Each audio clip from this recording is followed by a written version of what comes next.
Okay, तो आज हम लोग कंटिन्यू करते हैं with the electrolytic refining method.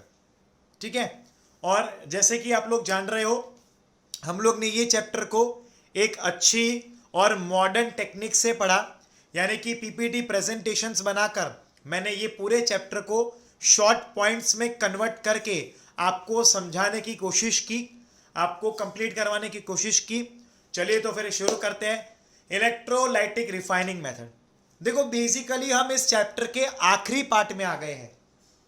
हमें जो भी मेटल को एक्सट्रैक्ट करना होता है, ऑब्टेन करना होता है, तो उसके हम लोग आखिरी मेथड पे आ गए हैं। हमने देखा कि पहले हम क्या करते हैं, तो हम लोग उस मेटल्स का सबसे पहले उसको कॉन्सेंट्रेट करते हैं। पहला स्टेप ये था, कॉन्सेंट्रेट करना, यानी कि क्या होता है that you all are knowing.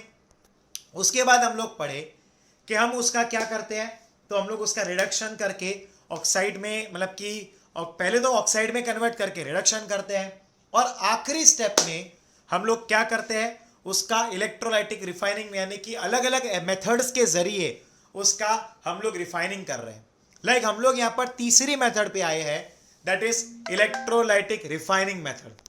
ये हमारी तीसरी मेथड है, इलेक्ट्रोलाइटिक रिफाइनिंग मेथड।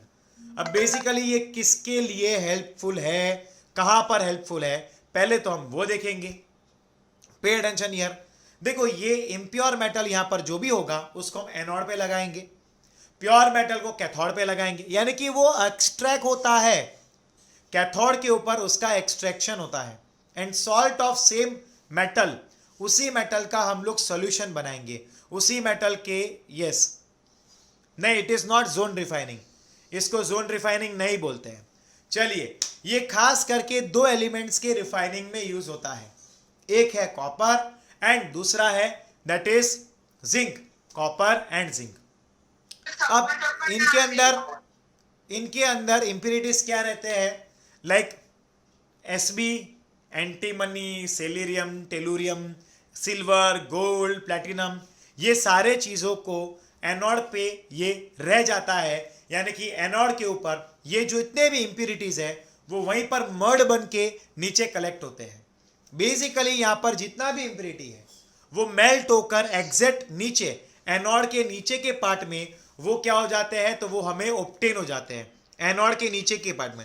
अब बेसिकली इसमें प्रोसेस क्या होगा मैं आपको समझाता हूं, तो जरा ध्यान से देखना। हालांकि इसको आप लोग ने 10th स्टैंडर्ड में पढ़ा हुआ है, बराबर के नहीं, 10th स्टैंडर्ड के अंदर आपने इसके बारे में पढ़ा हुआ है, बट यहां पर जरा ध्यान से आप लोग देखना, ठीक है। लाइक यहां पर होता क्या है, तो हमने यहां पर लिया है दैट इज एनोड। एनोड पे क्या लिया, इम्प्योर लिया है, मैंने उसको आई से रिप्रेजेंट किया। अब बेसिकली होगा क्या, आप जैसे इलेक्ट्रिसिटी दोगे, इलेक्ट्रिकल करंट दोगे, तो यहां से जो कॉपर है वो कॉपर निकलेगा और वो क्या बनाएगा, Cu2+ का फॉर्मेशन करेगा, एंड वो दो इलेक्ट्रॉन्स को रिलीज करेगा, डोनेट करेगा। क्या करेगा, कॉपर कॉपर कॉपर आयन में कन्वर्ट होगा एंड दो इलेक्ट्रॉन्स का भी वो रिलीज करेगा। अब ये जो कॉपर 2+ है वो सॉल्यूशन से यहां पर सामने के इलेक्ट्रोड पे डिपॉजिट होने की कोशिश करता है, और धीरे धीरे इसके ऊपर कॉपर के +2 आयन का डिपोजिशन शुरू हो जाता है, जिसको मैंने सर्कल से रिप्रेजेंट किया। क्या होता है, वहां पर कॉपर का डिपोजिशन शुरू हो जाता है, दैट स्टार्ट्स डिपॉजिटिंग। अब ये जो इलेक्ट्रॉन जो उसने रिलीज किया है वो यहां से घूमते घूमते घूमते घूमते यहां पर आता है, यानी कि बेसिकली जैसे ही कॉपर +2 आएगा, अब देखो जरा ध्यान से, कॉपर +2 जैसे ही एनोड से कैथोड पे पहुंचता है, जैसे ही ये एनोड से कैथोड पे पहुंचेगा, वैसे तुरंत ही ये इलेक्ट्रॉन घूम कर इधर आ जाएगा, और वो उसको ये +2 इलेक्ट्रॉन गेन करके क्या मिलेगा, प्योर कॉपर मिलेगा। ये प्योर है और ये इम्प्योर कॉपर है, समझे। इस तरह से हमें कॉपर एक्सट्रैक्ट होता है। अब धीरे धीरे होता ये है कि ये जो हमारे पास इलेक्ट्रोड है ये पतला होता जाएगा और ये मोटा बनता जाएगा, क्योंकि यहां पर धीरे धीरे करते करते कॉपर जो है वो डिपॉजिट होगा। अब इस वाले इलेक्ट्रोड के ऊपर जो भी कचरा है, ठीक है, वो वाले इलेक्ट्रोड के ऊपर जो भी कचरा है वो क्या होगा, मेल्ट होकर नीचे कलेक्ट हो जाएगा, और उसको हम लोग बोलते हैं एनोडिक मड। एक टाइम ऐसा आएगा कि ये वाला इलेक्ट्रोड एकदम पतला हो चुका होगा और ये एकदम मोटा हो चुका होगा, फिर हम इसको क्या करेंगे, रिप्लेस करेंगे, और इसकी जगह पर एक नया इम्प्योर डालेंगे, इलेक्ट्रोड, जिसको हमें प्योर में कन्वर्ट करना होता है। तो ये हमारी मेथड हो गई, that is the electrolytic refining method. क्या बोल दिया हमने इसका नाम? That is electrolytic refining method, बराबर है। तो ये इलेक्ट्रोलाइटिक रिफाइनिंग मेथड कंप्लीट हुआ। अब इसके बारे में जरा आगे और पढ़ते हैं, ठीक है। यस, अब इसके बाद क्या आता है? चौथा method, that is zone refining, जिसके बारे में अभी अपने को कौन बता रहा था? एक सेकंड, ये किसी को ऐड करना पड़ेगा। कोई अभी आया है? कुछ भाई आया अभी। चलो, अब यहां पर ध्यान देना, यहां पर क्या हो रहा है? तो हम लोग यहां पर कर रहे हैं जोन रिफाइनिंग।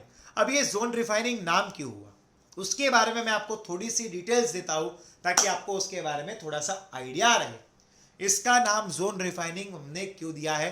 साइंटिस्ट ने इसका नाम जोन रिफाइनिंग इसलिए दिया है क्योंकि यहां पर अलग अलग जोन्स बनते हैं। आप देख पाओगे कि यहां पर ये, इसको रेड कलर ले लेते हैं इधर, ये हॉट जोन है, ठीक है, और ये ब्लू वाला थोड़ा सा कोल्ड जोन, और ये एकदम कोल्ड जोन होगा। इतना पार्ट एकदम कोल्ड जोन होगा, ठीक है। यानी कि यहां पर अलग अलग टेम्परेचर्स बनते हैं, अलग अलग जोन्स बनते हैं, इसलिए इसका नाम क्या दिया है? तो इसका नाम हमने दिया है दैट इज जोन रिफाइनिंग। ये one of the most modern method है रिफाइनिंग करने के लिए। सबसे मॉडर्न मेथड जोन रिफाइनिंग ही है। क्या करते हैं इसमें? Impurities are more soluble than metal. अब इसमें कैसा होता है कि जो इम्प्योरिटीज होते हैं वो सॉल्युबल हो जाते हैं। होगा कैसे? Impurities get concentrated at one end and that end is cut off. क्या होता है? एक एंड जो है वो इम्प्योरिटी से कॉन्सेंट्रेटेड हो जाएगा और उसको अलग कर देते हैं, सेपरेट करते हैं। एक सेकेंड, उसको क्या किया जाता है? सेपरेट किया जाता है। इट इज बीइंग सेपरेटेड, बराबर। उसको क्या किया जाता है? सेपरेट किया जाता है। तो देखते रहेंगे आगे, जरा ध्यान देना। यस, अब होगा क्या? जरा ध्यान से देखना। आप लोग अगर ध्यान से देखोगे तो यहां पर एक हमारे पास here we are having one rod, बच्चों, एक रॉड होगा, ठीक है, जिसको मैंने यू ग्रीन कलर से रिप्रेजेंट किया है। क्या है? यहां पर एक रॉड है, ठीक है, और एक सर्कुलर फर्नेस होगा। ये एक जोरदार मॉडर्न टेक्निक है। ये एक सर्कुलर, यहां पर हमने क्या बनाया है? एक सर्कुलर फर्नेस है। ये फर्नेस धीरे धीरे इस तरफ जाएगा। अब वो जैसे जैसे अपने राइट हैंड साइड जाएगा, वैसे वैसे वो क्या करेगा? इम्प्योरिटी को मेल्ट करता जाएगा, बराबर है क्या नहीं? और वो इम्प्योरिटी क्या जाएंगे? तो वो इम्प्योरिटी धीरे धीरे धीरे धीरे, ठीक है, जो इम्प्योरिटीज है वो भी इस डायरेक्शन में जाएंगे, और जो प्योर है वो हमें नीचे मिल जाएगा, ठीक है। इस तरह से हम लोग क्या करते हैं? जोन रिफाइनिंग में इम्प्योरिटीज को अलग करते हैं। We are separating it. अब जोन रिफाइनिंग किसके लिए होता है? खास करके उसकी मेथड जो ये होती है वो एक फिक्स मेथड है, ठीक है, और उसका यूज हम लोग करते हैं दैट इज इन द, अगर हमें सेमी मेटल्स को, अगर हमें सेमी मेटल्स जो होते हैं, अगर हमें उसका प्योरिटी करना है, उसका रिफाइनिंग करना है, तो सेमी मेटल्स कौन से होते हैं? तो वो होते हैं germanium, silicon, beryllium, gallium, indium. उनके रिफाइनिंग के लिए हम लोग जोन रिफाइनिंग यूज करते हैं बच्चों। अब बेसिकली जोन रिफाइनिंग में लीचिंग में फर्क क्या है? हमने आगे भी देखा कि भाई लीचिंग में भी कुछ ऐसा ही करते हैं। In leaching also we are doing the same thing, बराबर के नहीं? बट यहाँ पर ऐसा होता है कि यहाँ पर इम्प्योरिटी, अब जोन रिफाइनिंग में और लीचिंग में फ़र्क क्या, ये पूछा है। तो फ़र्क इतना है कि भाई जोन रिफाइनिंग में इम्प्योरिटीज डिजोल्व होते हैं एंड लीचिंग में मेटल्स डिजोल्व होते हैं। मेटल्स क्या होते हैं? वो डिजोल्व हो जाते हैं यहाँ पर, ठीक है।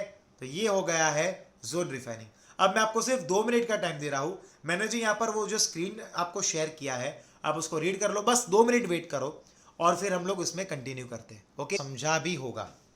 अब आगे बढ़ते हैं, जरा ध्यान देना, पे अटेंशन हियर। यस, अब देखो यहाँ पर एक जोन रिफाइनिंग के बाद अपने पास मेथड है that is vapour phase refining बोलते हैं। अब देखो एक बात बच्चों याद रखना, आप जब भी कोई ऐसी एप्लीकेशन बेस्ड थियरी पढ़ते हो तो पहले तो उसका जो नाम लिखा है उसको समझने की कोशिश करो। देखो, आपको अगर प्रिपरेशन करना है एग्जाम के लिए, अब इतनी बात समझ लो कि आपकी अगर पूरा साल ऑनलाइन हो या ऑफलाइन हो, बोर्ड एग्जाम तो आपकी होने ही वाले हैं, और वो भी मार्च में ही होगा। ठीक है, अब इतना तो आपको क्लैरिटी तो आ ही गई है कि भाई क्या होगा, ऑनलाइन होगा ऑफलाइन होगा, क्या होने वाला है कुछ पता नहीं है। अटमोस्ट दिवाली के बाद सब खुल जाएगा, बराबर। तो आपको जब प्रिपरेशन करना होता है तो पहले उसकी स्ट्रेटेजी बनाओ अच्छी तरह से। प्रिपरेशन स्ट्रेटेजी से होता है। आप ऐसे ही अभी टाइम वेस्ट करोगे तो फिर ये टाइम वापस तो नहीं आने वाला।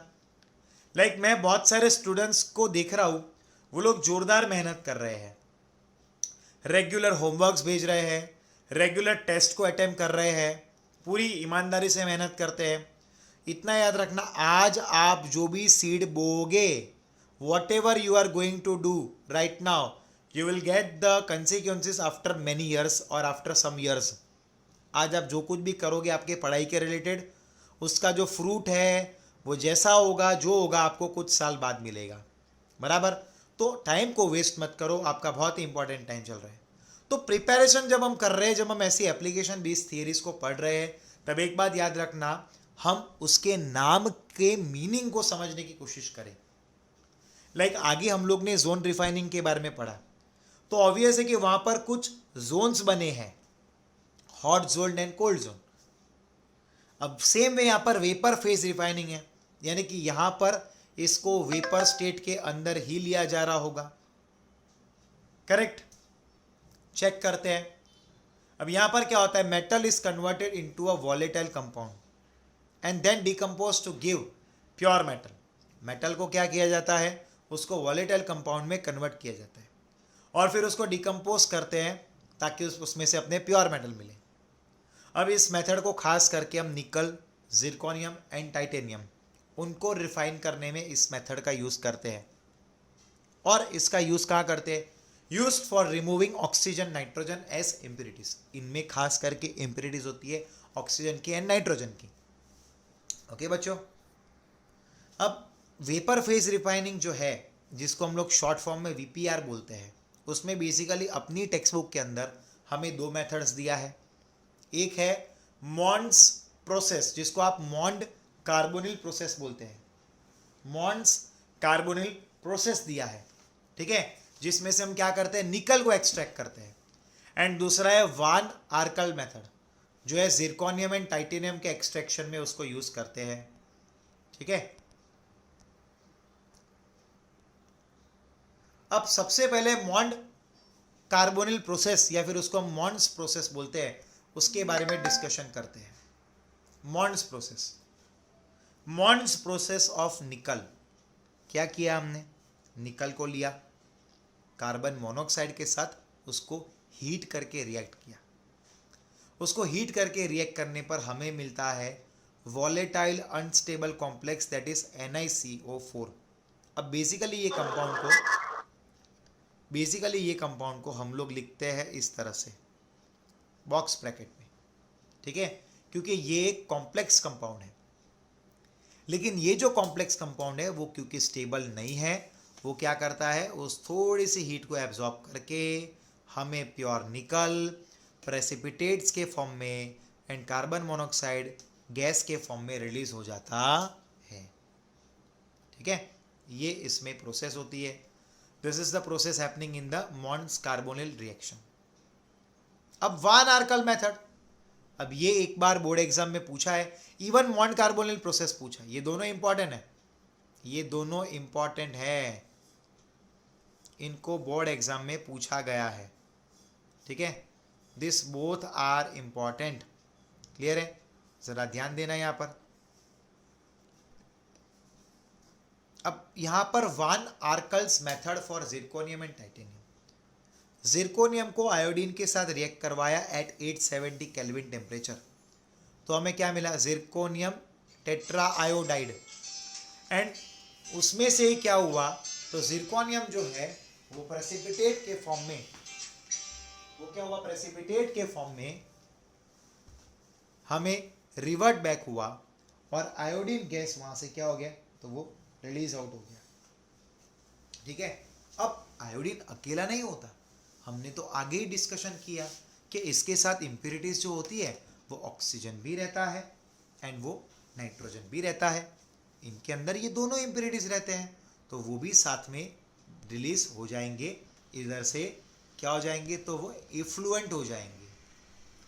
नेक्स्ट है, अब इसमें एक और एग्जांपल लिया टाइटेनियम का, उसका भी हमने क्या किया, वन आर्कल मेथड किया, तो उसको हमने टाइटेनियम को 500 डिग्री सेल्सियस पे आयोडीन के साथ रिएक्ट करने पर TiI4 मिलेगा, जो एक वॉलेटाइल अनस्टेबल कॉम्प्लेक्स कंपाउंड है, और उसको 1700 केल्विन पे हीट करने पर हमें टाइटेनियम मिलेगा और आयोडीन रिलीज होगा, और यहाँ पर O2 एंड N2 रिलीज होगा।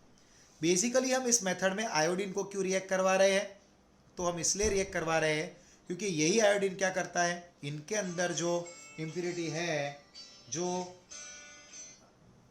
ऑक्सीजन एंड नाइट्रोजन की इम्प्योरिटी है, वो भी रिलीज आउट हो जाती है, that is also being release out, वो इसके साथ ही रिलीज आउट हो जाती है। ठीक है, तो यहाँ पर हमारा एक और PDF फाइल कंप्लीट हुआ, मैं नेक्स्ट PDF फाइल आपके साथ शेयर करता हूँ। शुरू करते हैं, हम नेक्स्ट PDF फाइल पे आते हैं। ठीक है, जस्ट होल्ड ऑन।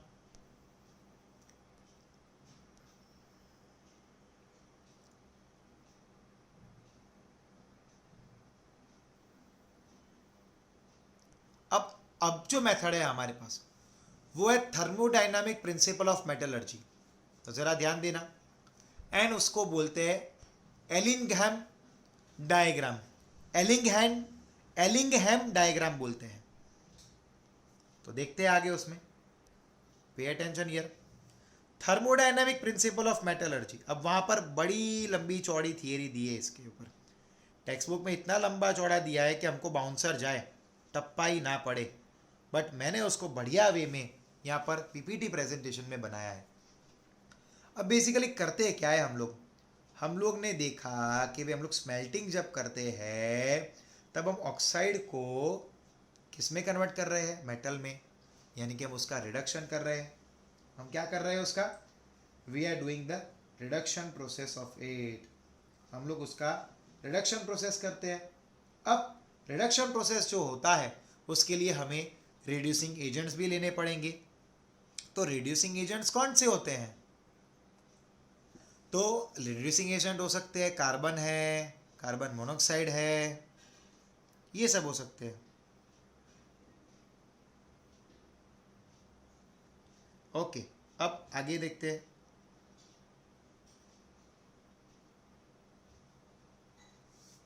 यस, जरा ध्यान देना, तो MO यानी कि हमारे पास जो मेटल ऑक्साइड है, ठीक है, उसको रिड्यूसिंग करके मेटल में हमने कन्वर्ट किया। ओके, अब इसके कुछ इंपॉर्टेंट पॉइंट्स लेते हैं।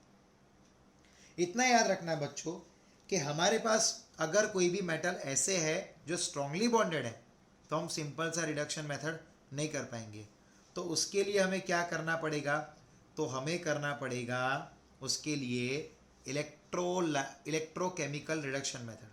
ये चीज़ लिखी नहीं है बट आप लोग उसको लिख सकते हो, वहाँ पर हम क्या करेंगे, इलेक्ट्रोकेमिकल रिडक्शन मेथड का इस्तेमाल करेंगे। ये बात एकदम से पूरी तरह से ध्यान में रखना, क्या करते हैं, इलेक्ट्रोकेमिकल रिडक्शन मेथड। ठीक है, ध्यान देते रहना। अब यहाँ पर मैंने 2 पॉइंट्स बनाए हैं, उस पर फोकस करना। Some metal oxides get reduce easily while others are very difficult to reduce. कुछ मेटल ऑक्साइड ऐसे होते हैं जिसको इजीली रिड्यूस कर सकते हैं और कुछ को नहीं कर सकते, तो उसके लिए करते हैं इलेक्ट्रोकेमिकल रिडक्शन मेथड। बस सिर्फ हीटिंग करने की ज़रूरत पड़ती है और उसका रिडक्शन हो जाता है। ठीक है, now study of variation in temperature during thermal reduction is known as pyrometallurgy. अब यहाँ पर पायरोमेटलर्जी का डेफिनेशन बहुत ही ज़्यादा इंपॉर्टेंट है कि भाई व्हाट इज पायरोमेटलर्जी, यानी कि हम लोग टेम्परेचर, वेरिएशन इन टेम्परेचर, अगर कोई भी कंपाउंड है उसका हम लोग थर्मल रिडक्शन कर रहे हैं। थर्मल रिडक्शन यानी कि हीट देने पर जो रिडक्शन होता है और अलग अलग टेम्परेचर का जो वेरिएशन आता है उसको हम लोग बोलते हैं पायरोमेटलर्जी। क्या बोलते हैं, pyrometallurgy. That is called to be as a pyrometallurgy. ये डेफिनेशन बहुत इंपॉर्टेंट है। अब थर्मोडायनामिक कंसेप्ट में गिब्स एनर्जी का बहुत ज्यादा इंपॉर्टेंस रहता है। थर्मोडायनामिक्स के कंसेप्ट में गिब्स एनर्जी का बहुत ही ज्यादा इंपॉर्टेंस होता है। जरा ध्यान से देखना। तो ये गिब्स एनर्जी होती क्या है? गिब्स एनर्जी होती क्या है? The energy associated with a chemical reaction that can be used to do work. ठीक है, जो भी एनर्जी केमिकल रिएक्शन में एसोसिएटेड रहती है और वो उस रिएक्शन को वर्क डन करने में हेल्प करता है, उस एनर्जी को हम लोग क्या बोलते हैं? गिब्स एनर्जी बोलते हैं। ठीक है, अब उसके बारे में तो हम लोग ऑलरेडी थर्मो में 11th में भी पढ़े हम लोग, एज वेल एज मैंने आपको इलेक्ट्रोकेमिस्ट्री में भी उसके बारे में पढ़ाया था। ठीक है, अब है नेक्स्ट, दैट इज यहां पर जरा ध्यान देना, change in Gibbs energy. Change in Gibbs energy. अब delta G at specific temperature and pressure, तो उसके लिए फॉर्मूला है हमारे delta G equal to delta H minus T delta S. यहां पर डेल्टा जी क्या है? Change in Gibbs free energy. अब बच्चों ये तो हमें पता ही है कि भाई यहां पर delta H minus T delta S होता है।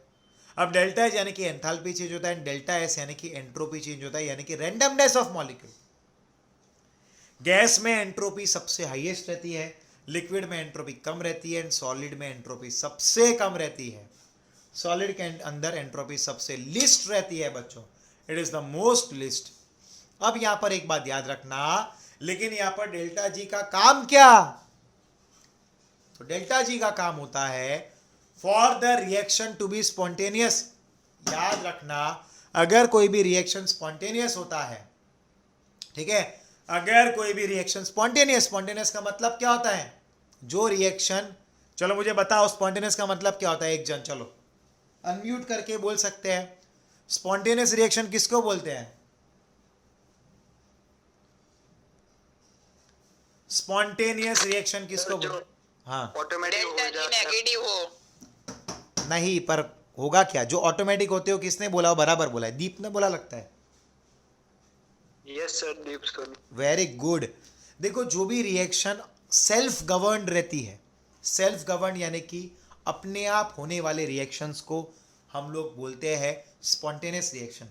लाइक हमने बर्फ को ऐसे ही बाहर रख दिया तो वो अपने आप ही मेल्ट होता है, हमें उसको हीट देने की जरूरत नहीं पड़ती, वो एनवायरनमेंट में से हीट को खुद ही ऑटोमेटिकली एब्जॉर्ब करके मेल्ट होता है।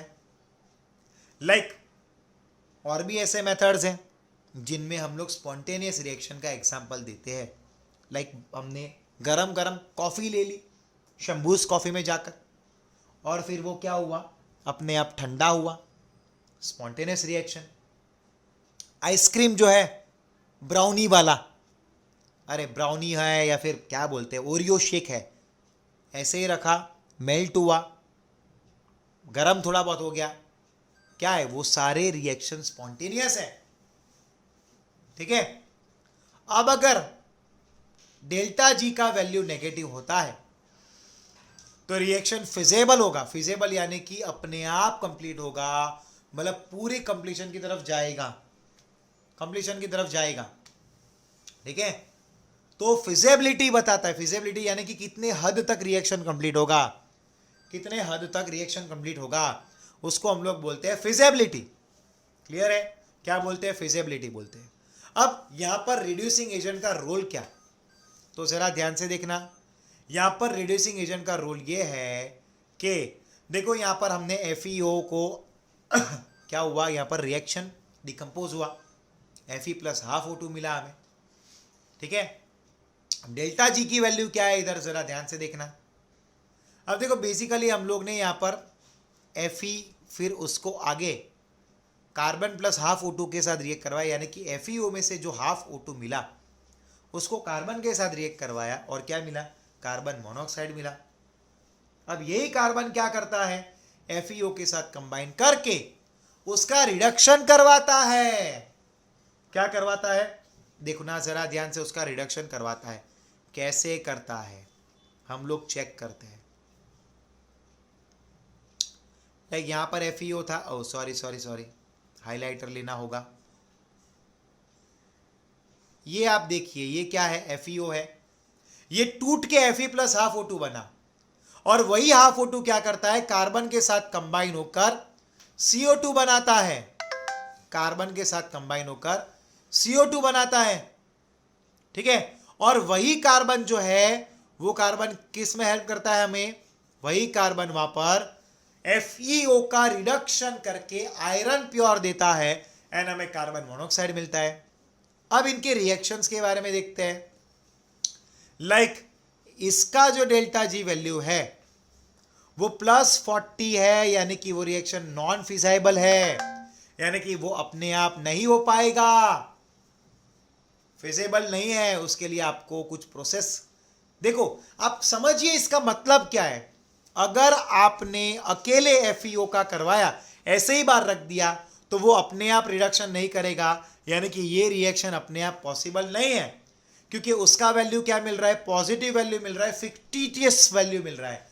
फिक्टिटियस यानी कि मैंने ऐसे ही वैल्यू लेकर समझाने की कोशिश की है। यहां पर मुझे वैल्यू क्या मिला, पॉजिटिव मिला, पॉजिटिव वैल्यू मिला, पॉजिटिव वैल्यू मिला, यानी कि ये एक नॉन फिजिबल रिएक्शन है, ये एक नॉन फिजिबल रिएक्शन है, यानी कि ये रिएक्शन अपने आप पॉसिबल नहीं है। लेकिन अगर आपने वही FeO को ये कार्बन मोनोऑक्साइड के साथ बनाकर उसके साथ रिएक्ट करवाया, तो ये दोनों की वैल्यू आपको नेगेटिव मिलेगी, यानी कि ये रिएक्शन फिजिबल है, ये रिएक्शन पॉसिबल है। नॉर्मल रिएक्शन के कंपैरिजन में दिस इज पॉसिबल। समझे, देखो कितना अच्छा एग्जांपल लेकर समझाया है। अब देखो यहां पर मैंने जो वैल्यूज लिखे हैं, जरूरी नहीं कि यही वैल्यू हो, it is not important, but मैंने यहां पर कुछ टेंटेटिव वैल्यूज लिया है आपको एक्सप्लेन करने के लिए। I have taken here some tentative values to explain you all, ठीक है।